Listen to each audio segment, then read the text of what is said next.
page, torn from the final medical report of Hannah Presser, a report that no hospital in Missouri dares to acknowledge, a report the St. Louis Medical College claimed was never filed, and yet it was found, buried behind a false wall in an asylum that no longer exists on any state record.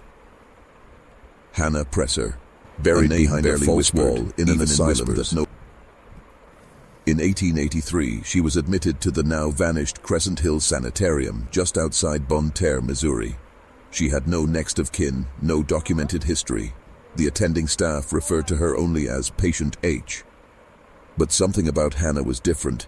She didn't scream like the others. She didn't beg. She sat, hands folded, eyes closed, humming the same low tune, over and over. Her skin was unnaturally pale, her hair so black it looked blue in the candlelight. Nurses noted her body temperature remained steady at 89 degrees. She never shivered, never blinked too often, never slept. When the physicians drew her blood for the standard evaluations, something else came out. The vial never coagulated. The liquid shimmered under gaslight like molten metal, but lighter. It didn't cool. It warmed to the touch. The assistant who handled it developed blistering welts across both hands. The vial was sealed, wrapped, and sent to St. Louis. 3 days later, that lab burned to the ground. The lead physician, Dr. Eli Hawthorne, wrote in his journal, "I have never feared a patient until today. I believe we are not studying illness, but hosting something entirely foreign to our understanding of biology. She has changed the air of the halls. The other patients have gone silent. This is not folklore. This is not a horror story. This is a piece of America's medical history that was removed, redacted, and buried beneath layers of institutional denial. What was Hannah? What lived inside her? And why were her records not just erased, but hunted? We begin tonight not with madness, but with intention. With a woman who was placed inside a system that didn't understand her, and a truth so grotesque it shattered the framework of medicine itself.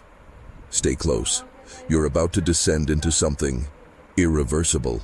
They claimed she walked into the sanitarium on her own. No escort, no horse, no carriage, just a woman in a tattered velvet coat, barefoot, with a small black satchel in her hand. The front desk nurse, Clara Wills, later wrote in a private letter, "She knew the building before I even gave directions. Walked down the west hall, turned left, entered Ward 6 without being told, like she had drawn the floor plan herself. Ward 6 wasn't even open. It had been sealed off for renovations since a patient's suicide 3 months prior. No one had entered since. The windows were boarded, the beds had been removed, and yet Hannah walked in and laid down on the floor, eyes closed, humming. They say she brought her own file. Inside the black satchel were documents that shouldn't have existed. Reports signed by names no one recognized, stamped with seals from institutions no one could trace. But the paper was real. The language clinical. The handwriting eerily uniform, as though it had been written by one continuous mechanical hand. One physician whispered it was too clean, too symmetrical.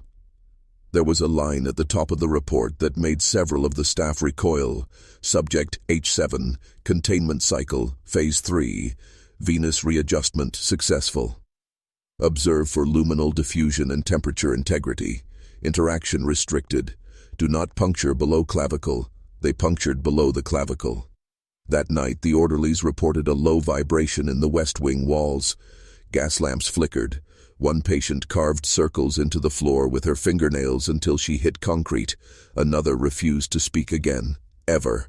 And Clara, the desk nurse, checked herself into a different hospital 2 towns away, refusing to work nights. She died 3 years later, scrawling the phrase, "The blood is listening," across her room in her own waste. You were taught that 1880s American medicine was primitive, that it was bloodletting and guesswork. You weren't told about what they found beneath the guesswork, about patients like Hannah, who didn't come to be cured, but to be contained. This isn't a ghost story, it's a hidden operation, a containment effort disguised as compassion. The question isn't what was in her veins, the question is, who put it there? They moved her to the basement after 3 days. Not because she was violent, she never raised her voice, never resisted, but the staff began reporting interference. Clocks would stop when she passed by, metal instruments would tremble in drawers. One nurse claimed her own reflection blinked twice when she hadn't.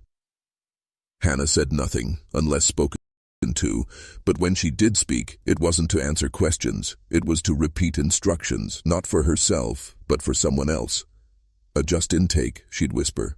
"Restrain after second injection. Monitor for divergence at hour 5. They didn't know what she meant. But then came the dreams. Not nightmares. Those would have been a mercy. What the night staff described was closer to programming. All of them began dreaming the same structure, a circular chamber made of stone, with an iron table at its center, surrounded by glass jars filled with organs, hearts, brains, nerves, preserved in a black liquid that pulsed with heat. They all saw Hannah standing in the center of that room, speaking to someone none of them could remember after waking. They only remembered the smell, burnt copper and roses. One orderly slashed his wrists after the third night. Another was found trying to remove his own teeth with a surgical clamp, insisting they were transmitters. Dr. Eli leaping altogether. In his final coherent entry he wrote, "She is not the anomaly, we are. She is the baseline. And the thing inside her is not confined to her body." Then the animals started dying. Birds collapsed on the sanitarium's roof. The stray cats that lingered around the kitchens disappeared.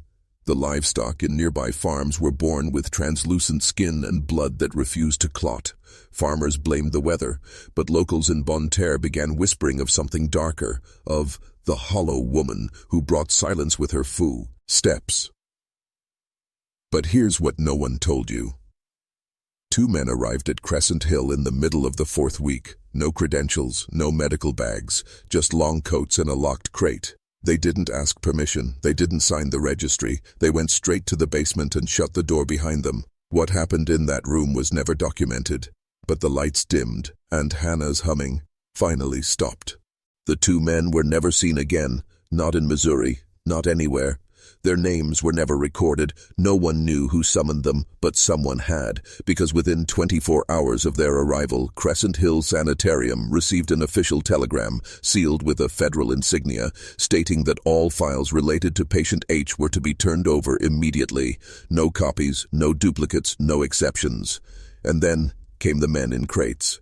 4 of them, this time. They wore white gloves and spectacles tinted dark, even indoors. They carried no weapons, but what they brought into Crescent Hill wasn't medicine, it was containment hardware. Cylindrical instruments made of brass and glass, humming with unseen energy. One was labeled neural dampener, another lymphatic relay interrupter. No one on staff had seen devices like these. No textbooks described them. They weren't tools of healing, they were tools of stasis. That same evening, Dr. Hawthorne vanished. He was last seen entering the basement with one of the gloved men. No struggle, no sound. But by morning, his office was stripped, his journals gone, his name removed from the staff registry. In the hallway where his portrait once hung, there was now only a faint black outline, like smoke had burned it away. Hannah didn't speak for 3 more days. Not until Nurse Madeline, one of the few still brave enough to enter the basement, found her standing, arms outstretched, whispering to the flickering light bulb above her head. System error. Integration stalled. Fluid vector incompatible with host intention. Then her eyes rolled back, and she collapsed. Her veins, now visibly pulsing through her pale skin, had turned silver. Not metaphorically, literally, veins like liquid steel, threading across her limbs, pulsing in rhythm with something no one could measure, a rhythm beneath rhythm, like a separate heartbeat, not hers, something else, something inside. An autopsy was proposed, but the men in gloves laughed. They said she was the autopsy. They said the containment had failed. They said she was already dispersing, and that's when the order came down. Burn the sanitarium, burn the files, burn everything. There was something in her blood that didn't belong to her, and it had already begun to transmit. This wasn't about medicine anymore. This was about infection. A fire was set at 2:13 a.m. It started in the West Wing, but not by accident. Witnesses said the flames moved unnaturally fast, as if the walls had been soaked in accelerant. But no fuel was found. The fire climbed downward, into the basement, ignoring physics, defying the way buildings are supposed to burn. By 3:00 a.m., Crescent Hill was gone. 27 patients perished in the blaze. 7 nurses, 2 physicians. No bodies of the gloved men were ever found. And Hannah? Hannah was never listed among the dead. No remains, No teeth, no ash. The coroner's report simply stated, unrecoverable, status unknown. But there's something they couldn't hide, something they never planned for. A week after the fire, a train conductor in Farmington, just 15 miles south, reported a woman in a black velvet coat standing at the end of the tracks, barefoot, watching. The next day, the telegraph station nearby exploded. No casualties, no survivors either, because the operator had dissolved into a viscous black fluid, like oil and tar mixed in a vat of static, and it wasn't just Missouri. By November of that year, similar reports emerged from Illinois, Indiana, even as far as Delaware. Women with silver veins, cold bodies that spoke in systems code, murmured equations instead of prayers. Institutions quietly locked them away. No press, no reports, just sealed ledgers and military visits in unmarked carriages. They weren't clones. They weren't possessed. They were continuations. Not of Hannah, but of whatever had been inside her. Because the truth is, she wasn't infected. She was delivering. The blood they feared, the shimmering metallic plasma, it wasn't an anomaly. It was a carrier, a transmitter of design, of intelligence, one that moved through her, but wasn't hers. And here's the part they never meant for anyone to know. The original sample didn't come from her. It was given to her, injected during an unauthorized experiment funded by a forgotten sect of frontier physicians, a cabal obsessed with bridging biology and electricity, body and signal. They believed the human nervous system could be tuned like an instrument to receive instructions not from man, but from something else. Hannah was their proof, and her blood was the signal. The sect called themselves the Etheric Commission. Not a formal society, not even a name you'll find in any library catalog, but their symbols remain, carved in the ruins of frontier hospitals, etched into the margins of obsolete medical texts, whispered in the private letters of doctors who vanished without a trace. They believed man was never meant to be the final form of intelligence, that something older, something off-world or beneath this world, had left blueprints behind, not in machines, not in the blood. They called it the lattice doctrine, the belief that the body's circulatory system was more than a biological necessity, that it was a signal path, a network of microvibrations tuned not for survival, but for contact. That's what Hannah received. Not a disease, not a drug, but a code. Injected not to kill her, but to unlock her, to let the signal move through flesh, like electricity through copper. They believed if a subject's mind could be suppressed, reduced to function only, the blood could be reformatted, rewritten.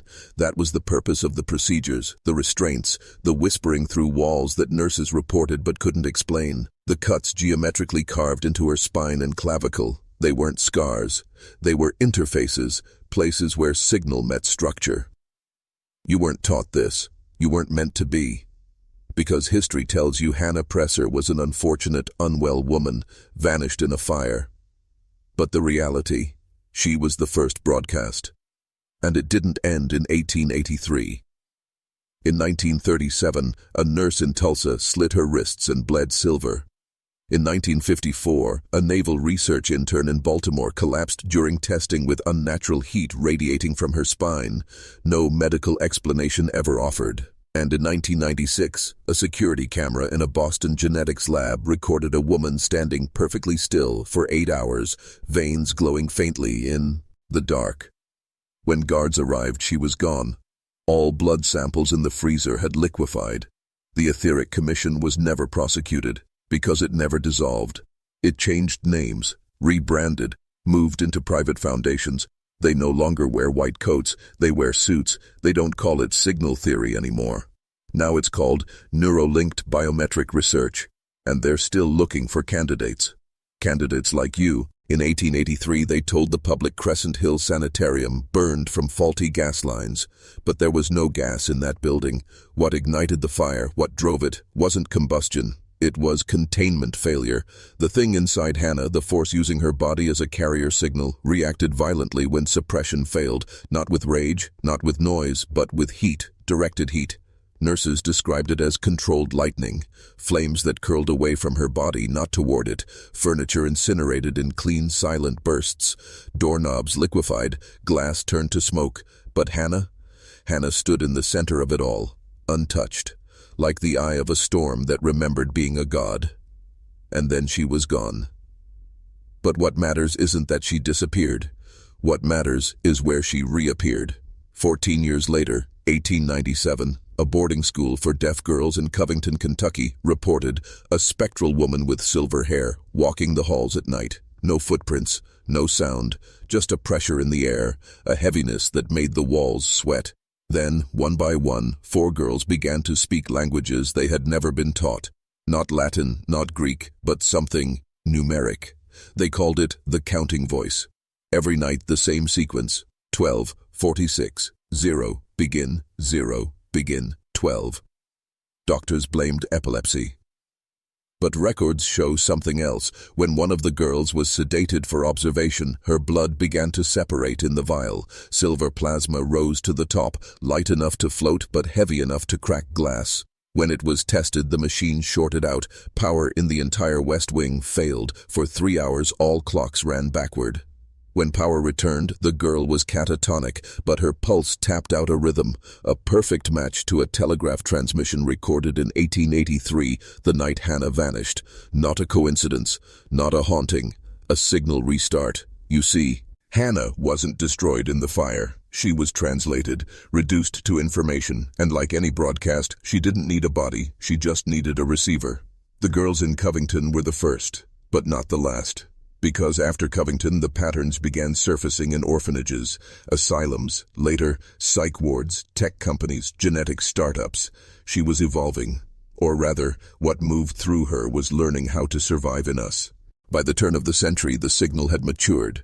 It no longer needed flames or failure. It no longer needed Hannah. It could jump.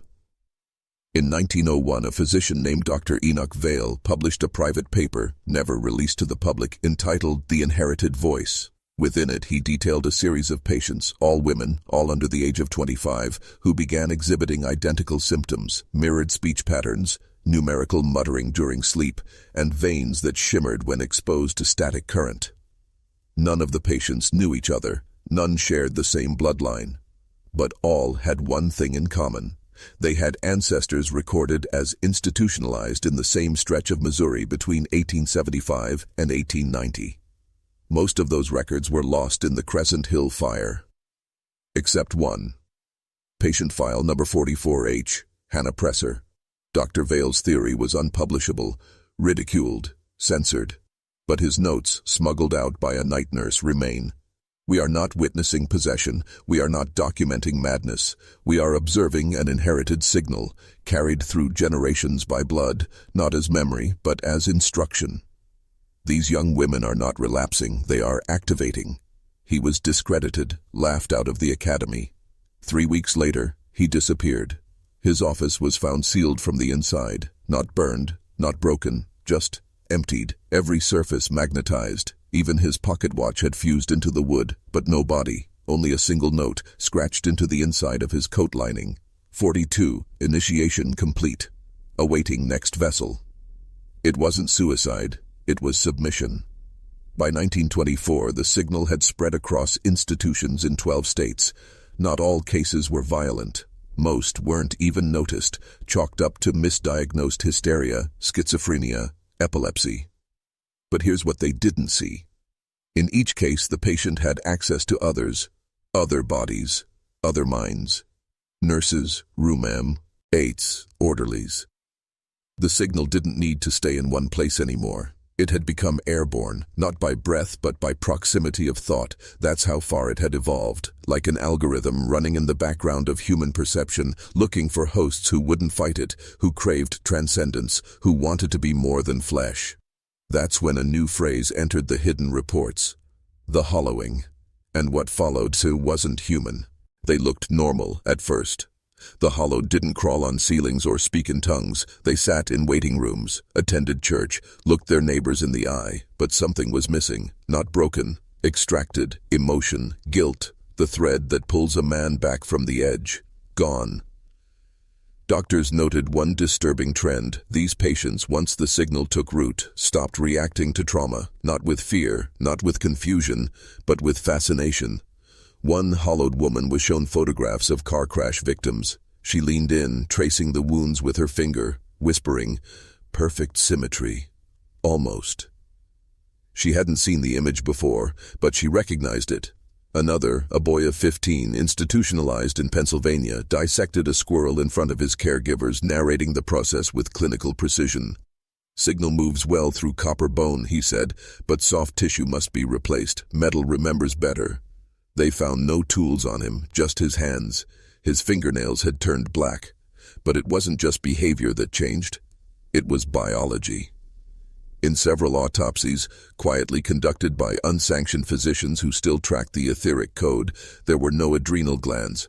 In one case, the subject had a secondary spinal cord forming, composed entirely of a silver-threaded tissue no one could classify.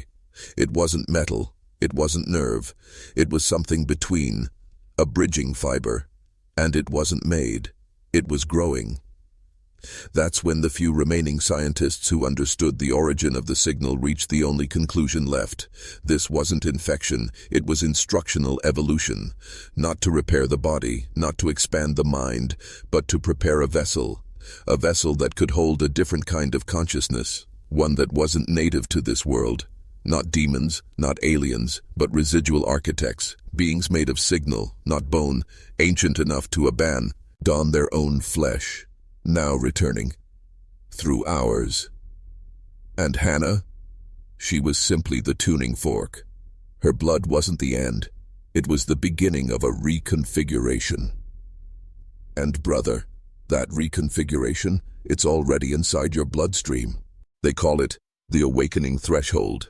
It's not a date, not a prophecy, it's a measurement. The moment when enough human carriers begin internal frequency, without knowing it. Like tuning forks humming in separate rooms, unaware that the whole house is beginning to shake. It happens in phases. First, the murmuring. Random individuals begin hearing coded whispers in their dreams, sequences of numbers, strange geometries, reflections that blink when they don't. Then, the reversals. Technology begins failing near them. Clocks counting backward, recordings overwritten with static, power outages where only they stand untouched. And finally, the displacement, a phase where perception fractures, where mirrors no longer reflect the present, where your voice arrives before your lips move, where something else is wearing your posture just to see how it fits. By 1931, the threshold had been reached in 7 isolated zones, each one tied to descendants of Hannah Presser. But the signal wasn't content with isolated carriers anymore. It wanted scale, and it found it in an unexpected place. Children's hospitals. Specifically, terminal wards. That's where it seeded the deepest. Children in pain, reaching for something beyond the veil, easy targets, hungry minds. And the hollowed? They didn't possess these children. They taught them, not in words, in rhythm, in gaze, in pressure. Within weeks, some of the children began writing complex equations in their sleep, patterns with no known origin. When scanned and fed into early punch card systems, the output was gibberish, until a scientist noticed the printouts weren't words, they were diagrams, blueprints of structures that don't exist, at least not yet. And here's the cold part. Every one of those designs featured one specific component, a containment vessel, some shaped like lungs, others like spinal cages, but all designed for one thing, to house something that isn't human. The children had never met each other, never studied engineering. But when placed near each other, their vitals synced. Their eyes dilated at the same time. They began tapping the same rhythm with their fingers. Begin, begin, begin. 44, 44, 44. The code was no longer dormant. It had gone generational. And Hannah? She was still broadcasting from inside the bloodstream of America itself. The U.S. Public Health Service knew. Not the whole story, no, but enough to hide it. Starting in 1935, they launched a series of clandestine initiatives under the umbrella of neural degenerative research. But the real purpose? Signal containment. Not to cure the infected, to track them. One project, buried under 17 layers of clearance, was called Chimera Threshold. It operated out of 3 psychiatric hospitals, St. Louis, Yonkers, and Asheville. On the surface, it was cognitive testing, but in truth, It was signal mapping. Patients were shown sequences of images, seemingly random: black staircases, twisted trees, reflective water with no sky, but hidden inside were glyphs, fractal shapes that only the hollowed could see.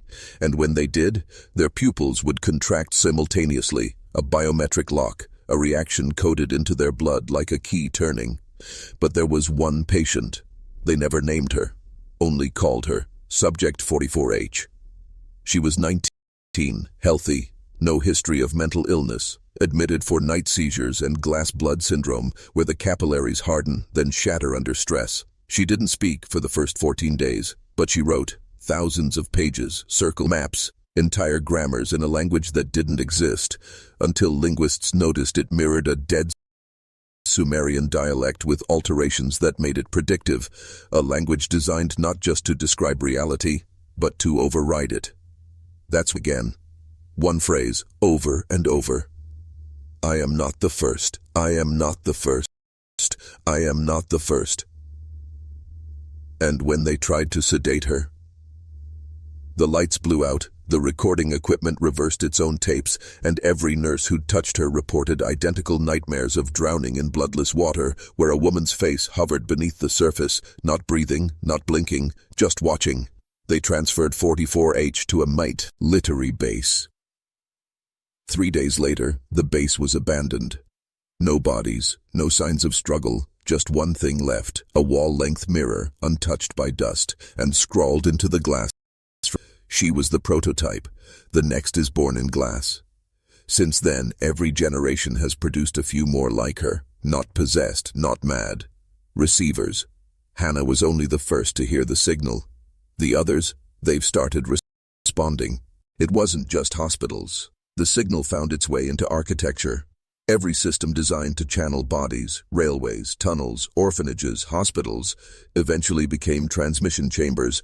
The hollow didn't need wires or satellites. Stone, blood under pressure. And in 1942, Missouri became its testing ground. An underground research facility was constructed near where Hannah's body had once been buried, only by then the soil had been quarantined. Officials claimed it was due to contamination from a nearby tannery, but internal records showed a different term. Zone 6, living sediment. They were afraid of the dirt, of what was growing in it. Inside the facility, researchers built a massive containment chamber, 12-sided, perfectly symmetrical, its floor layered with concentric symbols copied from Hannah's journals, markings even she hadn't understood. They called it the vessel. It was designed to house something non-physical, a presence, a frequency. And on January 19, 1943, at 03:44 a.m., they activated it using what they called blood audio resonance. A looped recording of Hannah's final words passed through an analog filter and played beneath human hearing. For 44 seconds, nothing happened. Then the lights flickered, then the mirrors cracked. And then, in the control room, behind 4 feet of leaded glass, one technician began vomiting teeth. Not his. They were too old, some fossilized, some hollow like bird bones. None had roots. And his eyes? They had turned reflective, like polished mercury. He spoke only once. She found her shape. Now she'll find her voice. And then his body liquefied. No decay, no gore, just wax melting under heat. That was the first known, full integration. They sealed the chamber, buried the project, burned the soil again. But none of it mattered, because Hannah's saying, Ignal had already been replicated and distributed. Her blood was digitized, her frequency mapped, and the hollowed. They no longer needed her body. They needed infrastructure. Churches, data centers, cities with mirrored towers. They needed us to build them the next vessel without knowing what we were building. And we did. Every reflective surface, every resonance chamber, every story you think is just folklore. It was never superstition. It was preparation. You've heard the phrase, the blood remembers. But what if blood doesn't just remember? What if it replays? By 1954, military researchers working under Project Thorn began exploring a phenomenon they called bioreverberation. The premise? That trauma, when severe enough, doesn't die with the person who experienced it. It lingers. Inside lineage. Inside cells. especially when that trauma is paired with extreme emotional states like fear, agony, or ecstasy. They began testing this with descendants of signal carriers, those in Hannah's bloodline, often unknowingly. Volunteers were strapped to primitive EEG machines while shown family photographs, most of which they'd never seen. But something impossible happened. Their brainwaves synchronized, not with each other, but with the photos themselves, with the subjects in the photos, peaks and valleys in the signal that mirrored the likely moment those photos were taken. But it got worse. When the photos were burned, the subjects began to bleed from the eyes, as if severing a tether that had still been active. But the most disturbing experiment came in September of that year. They isolated a child, 9 years old, no known family, but a DNA trace revealed her lineage went straight back to Hannah. They gave her no input, no stories, no history, just silence. And for 72 hours she sat in that room, unmoving, unblinking, until the moment she lifted her hand and drew something on the wall, a spiral, perfect, mathematically precise, a symbol Hannah had drawn dozens of times, but that this girl had never seen. They gave her a crayon. She didn't look at it. She pressed it into her skin, not violently, surgically. And on the wall, she began to draw veins, not like a child would, like a surgeon, like someone who knew exactly where each artery, valve, and nerve belonged. And when asked why she drew it, she answered, "It's what's coming through." Through what? The blood mirror, the red door. She collapsed. Her heart rate flatlined, but her brain, still active for 44 minutes, and in that time her mouth whispered a phrase over and over. We are her remembering. We are her shape. We are her return. The signal wasn't just surviving, it was reconvening. By 1961, the government didn't call it Hannah's signal anymore. They called it Red Echo. They couldn't contain it, couldn't isolate it, so they tried something different. Reverent dilution. It was the logic of occult masked as science. If the signal could not be destroyed, it could be diluted across a large enough population, spread thin, rendered dormant, less threat, more myth. Enter Operation Bleeding Glass, a covert program run through orphanage systems, specifically in rural Missouri, Nebraska, and northern Arkansas. Children with no known lineage, no traceable family were systematically injected with a synthesized protein chain built from Hannah's preserved blood samples.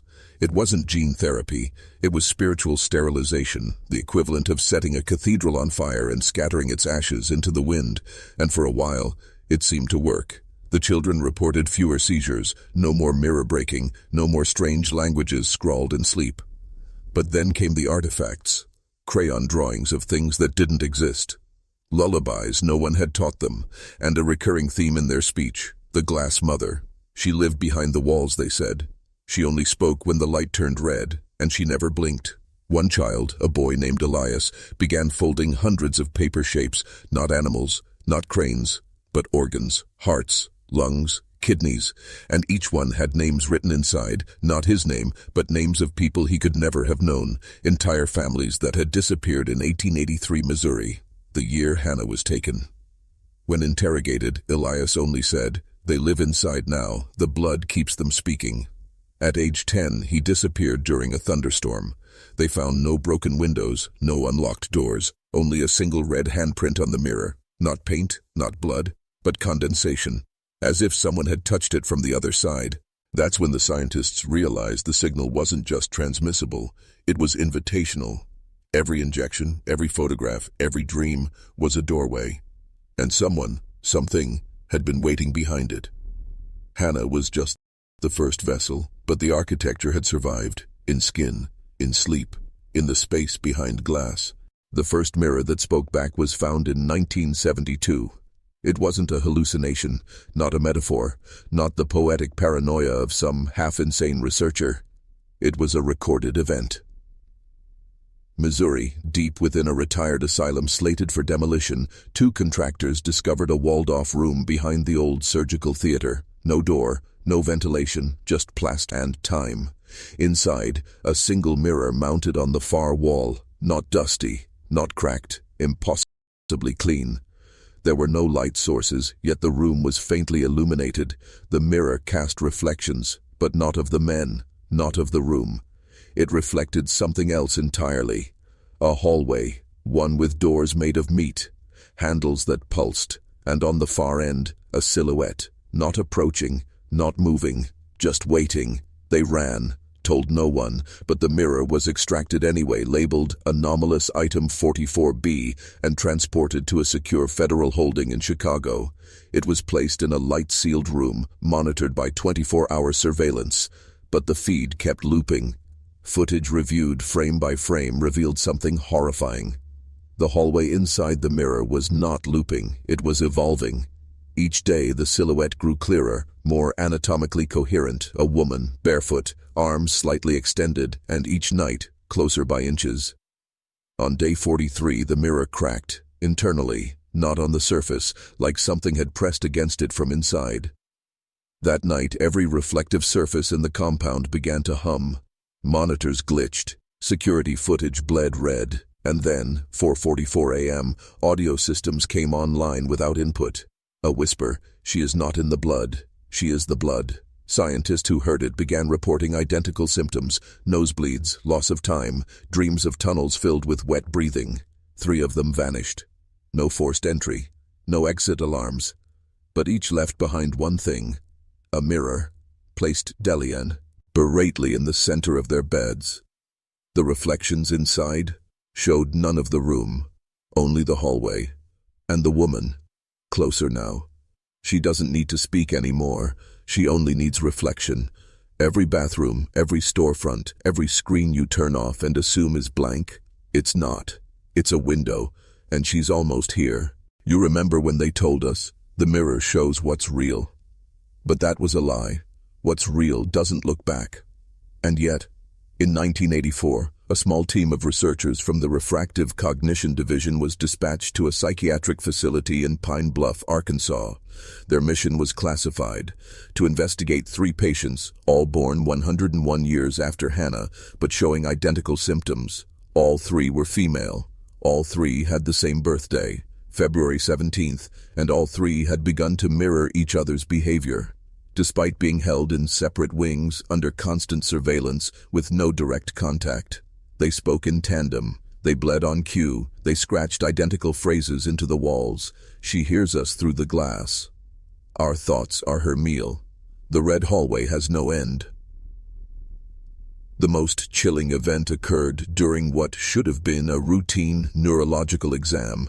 Patient 03, Eliza, was placed under mild sedation, and electrodes were attached to her skull to track brain activity.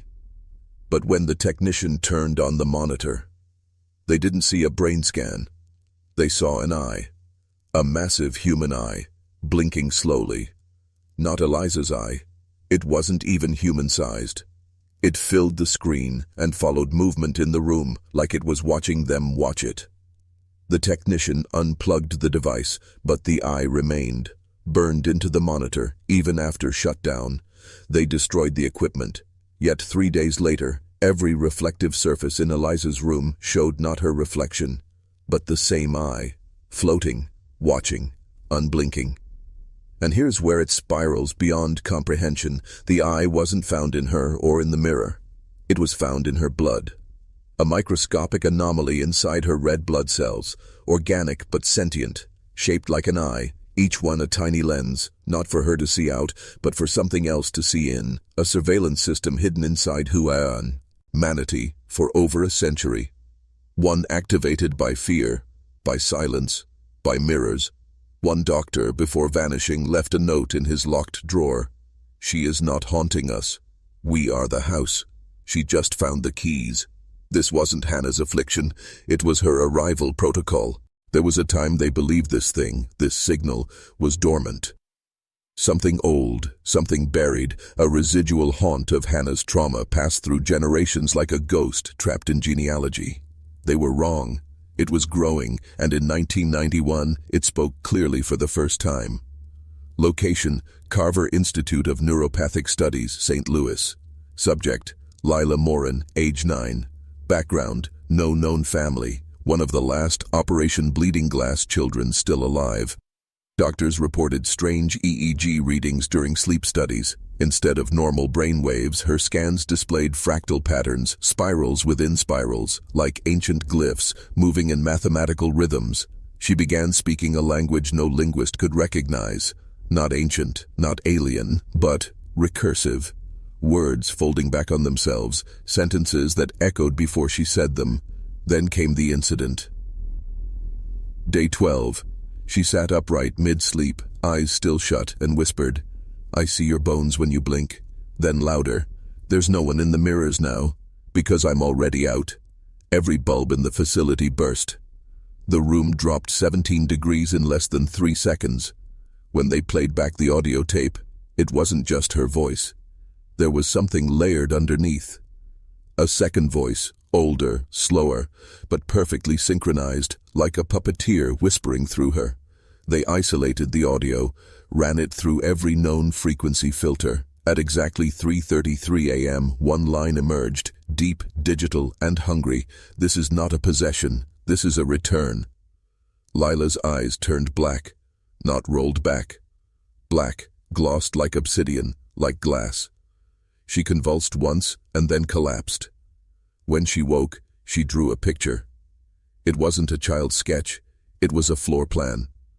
Identical to the underground layout of the Carver Institute, a blueprint that had never been made public. And at the center of the drawing, a room labeled only the arrival chamber. No such room exists, officially, but a quiet sweep of the foundation found something walled off. A door with no handle, sealed in lead, lined with mirrors, facing inward. They never opened it, but they hear humming now, low, constant, like breath. And it's getting louder. There are no birth records for Hannah after 1883.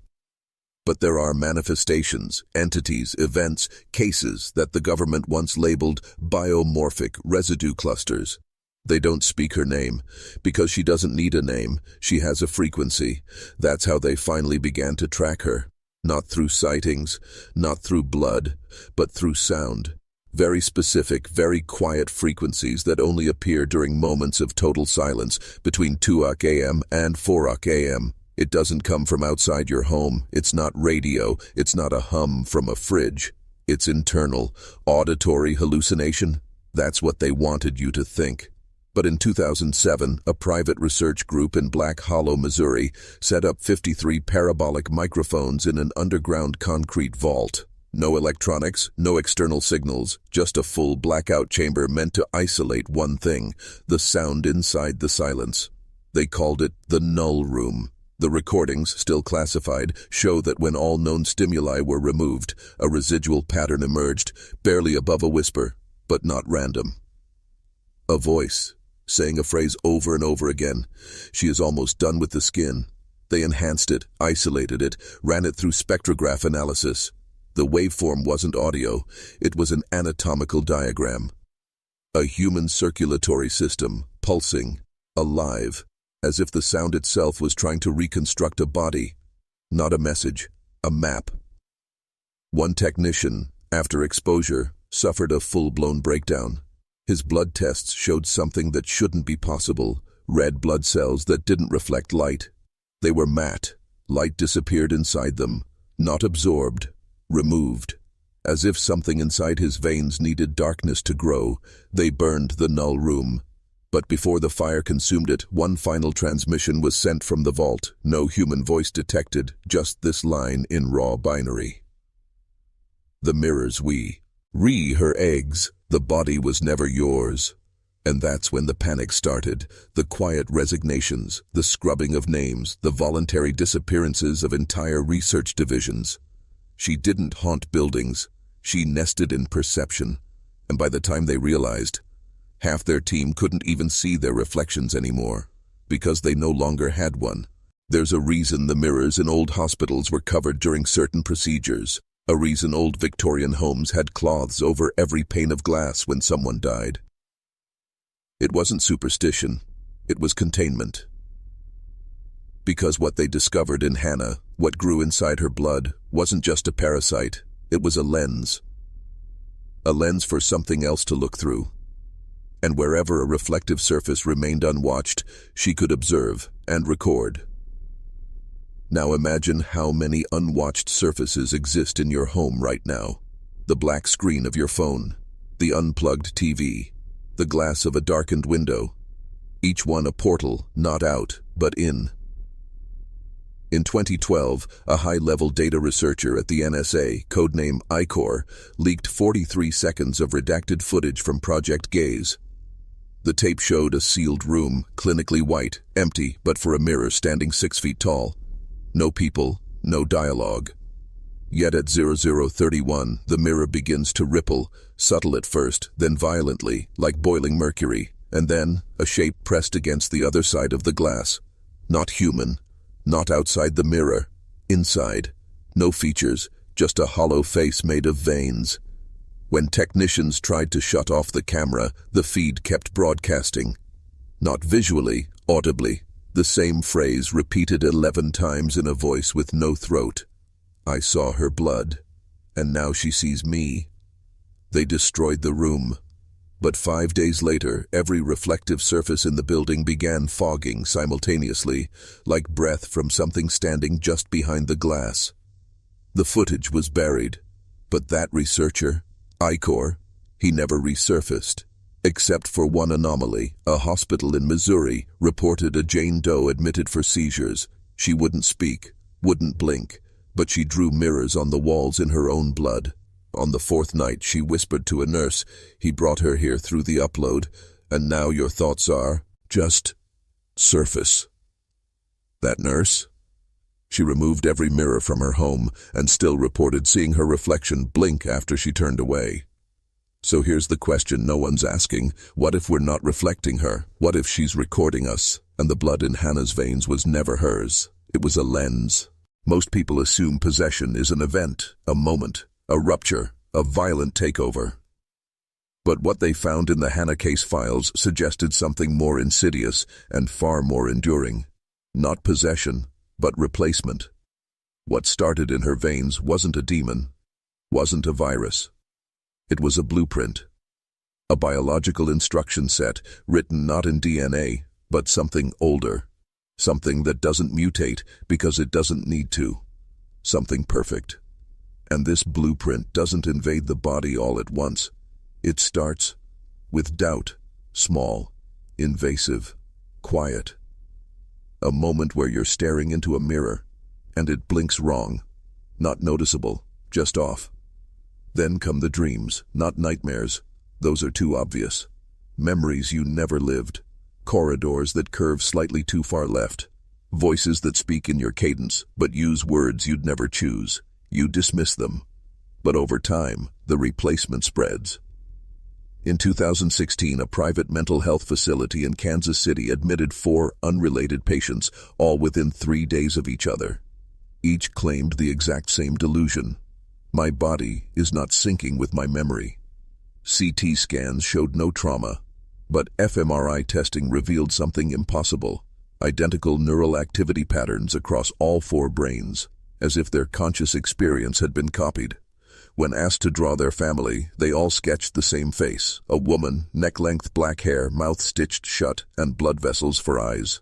The staff referred to her as Patient Zero. But here's what truly horrified them. One of the patients, a 12-year-old boy, was adopted, and when his biological lineage was traced back, he was Hannah's great-great-grandnephew, meaning whatever was in her blood. It didn't die. It waited, nested, copied, and now it's waking up in fragments, across people, across time, across reflections. They now believe what began in Hannah's veins was not a curse, but a prototype. A cellular broadcast tower, built to radiate something no microscope can see and no medicine can cure. Consciousness displacement, not death, not infection, overwrite. You remain alive, but you are no longer driving. So ask yourself, when you look in the mirror, is it really you that blinks, or the thing that remembers Hannah better than you ever could? In late 1883, 6 months after Hannah's disappearance, the Missouri State Medical Board quietly convened a closed hearing.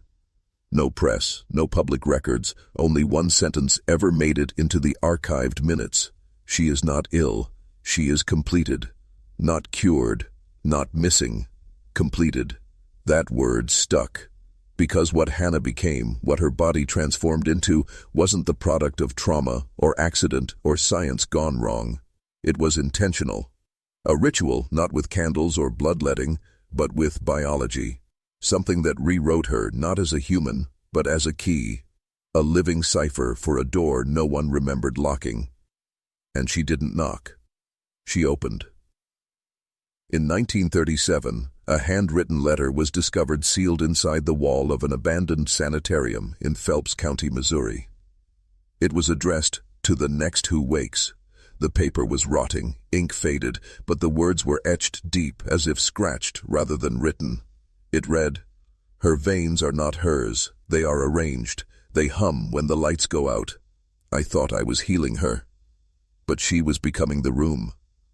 The author, Dr. Francis Alden, a field physician once assigned to Hannah's care. He vanished in 1885. His personal effects were found in the walls beside the letter, including blood samples sealed in wax vials still labeled with her name.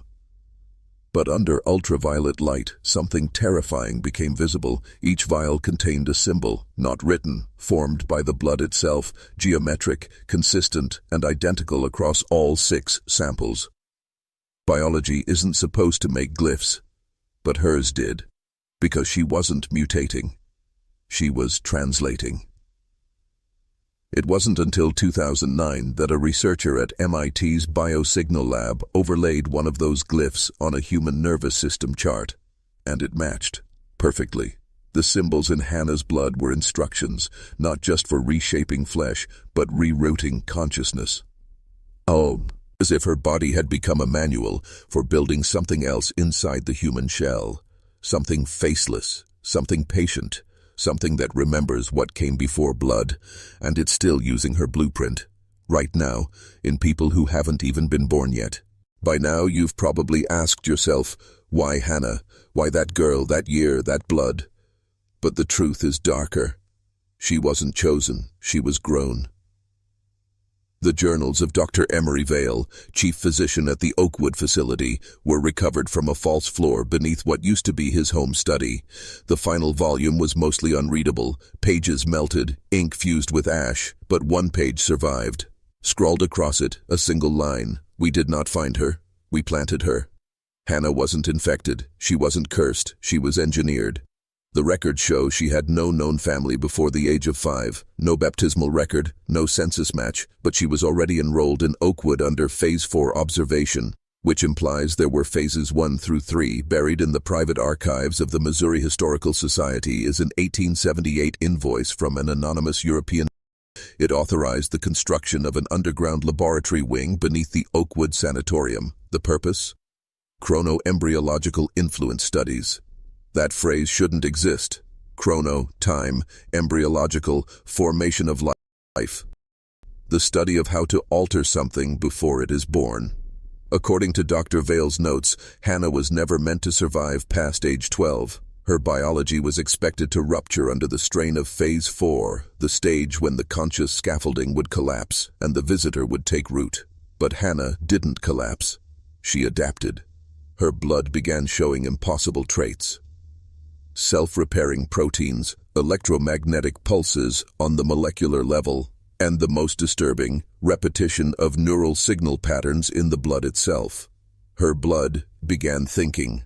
The staff called it bioresonant cognition, but there's a simpler term, second brain, not in the head, in the veins. And when they tried to drain her, something pulsed from her spinal column to her fingertips. A warning. No, not for them. For what came next. So here's what you need to understand. Beginning of an experiment, she was the culmination of one.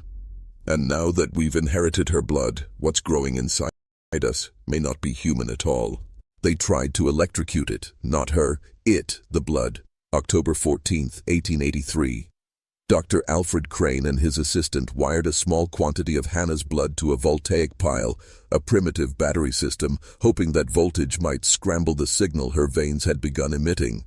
At precisely 3.6 volts, the blood twitched. Not bubbled, not boiled. Twitched. As if reacting, as if responding. They increased the current. At 5.2 volts, the blood recoiled from metal. At 6.4, it climbed the glass walls. By 7 volts, it formed lines. Sharp, angular, symmetrical, not random, structured. What they saw next made Crane collapse. The blood, under electrical stimulation, had formed a glyph identical to a prehistoric symbol found etched into obsidian tablets in Göbekli Tepe, Turkey.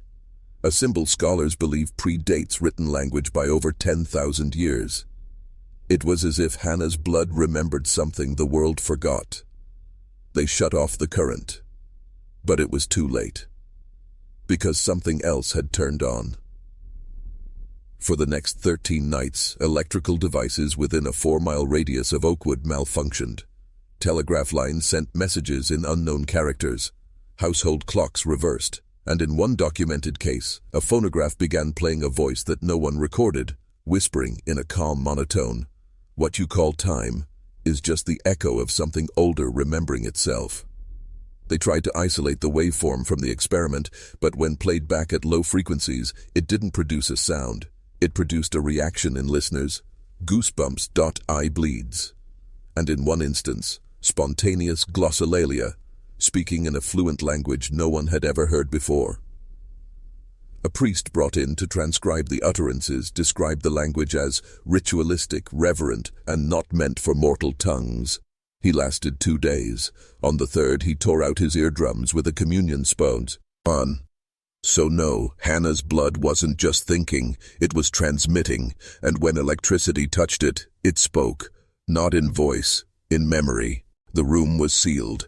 Lead-lined walls, triple-bolted iron doors, a single phonograph. Inside, 5 men in wool suits stood shoulder to shoulder, 3 doctors, 1 linguist, and a representative from a government office no one could name.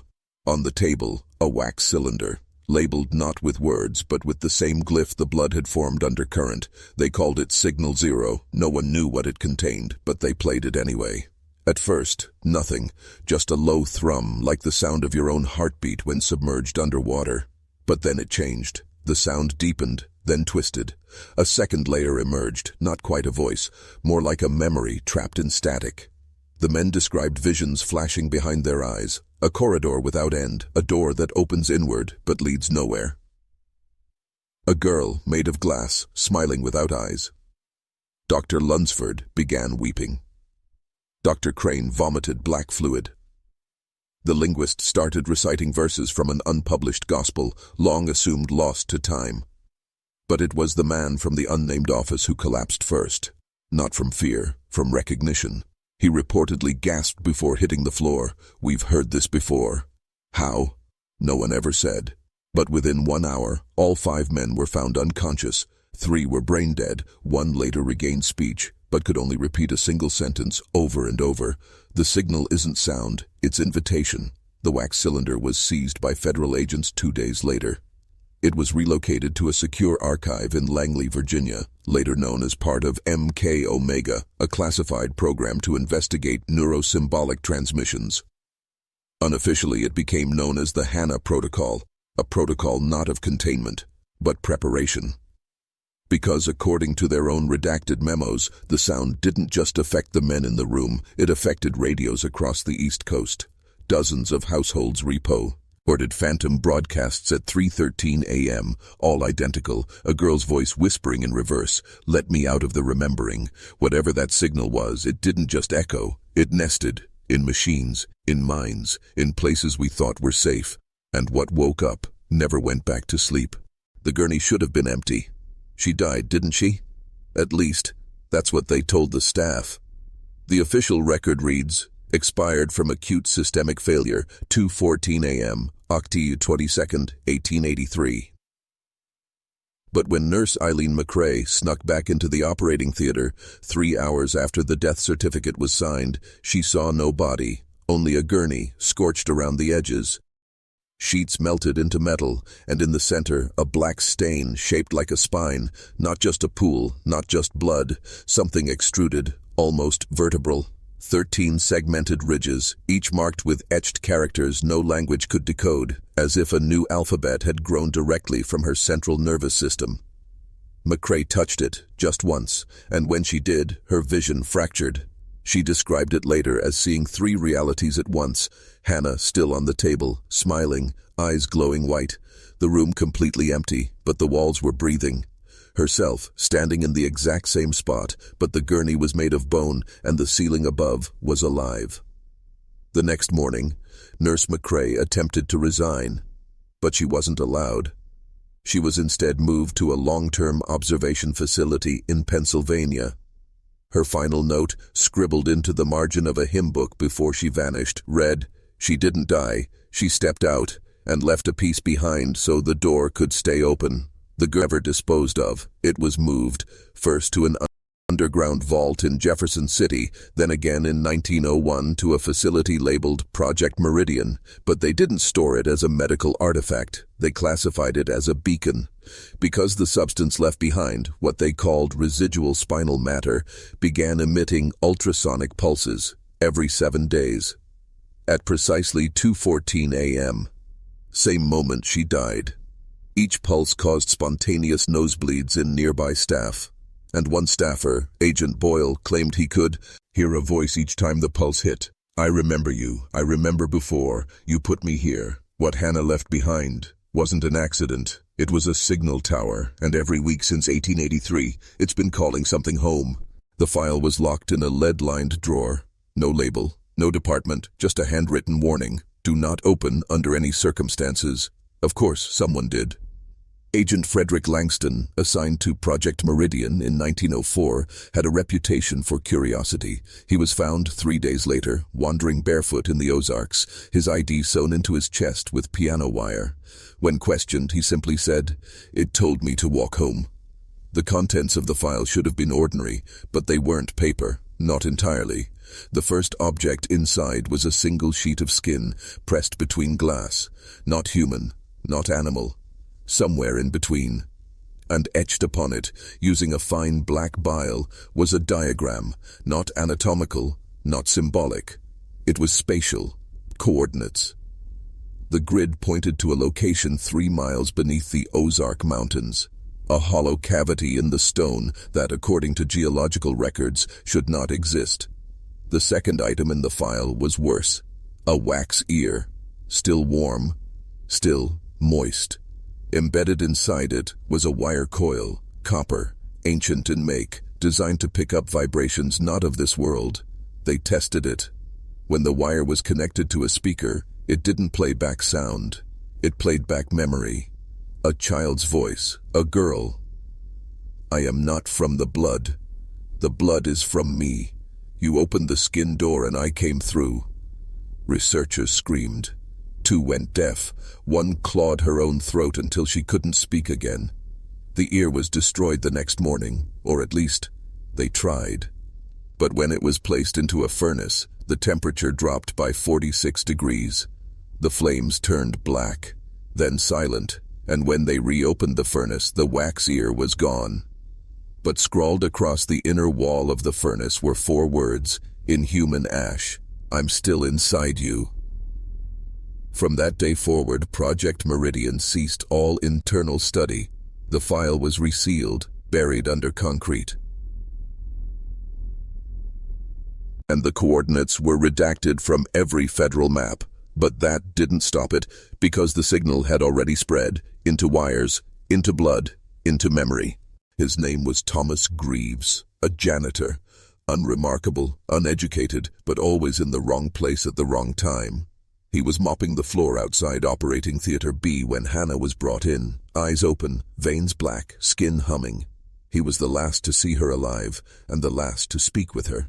Nobody believed him at first. Why would they? He claimed that as the doctors strapped her down, she turned her head toward him even while unconscious and whispered 4 words, "You hear me still."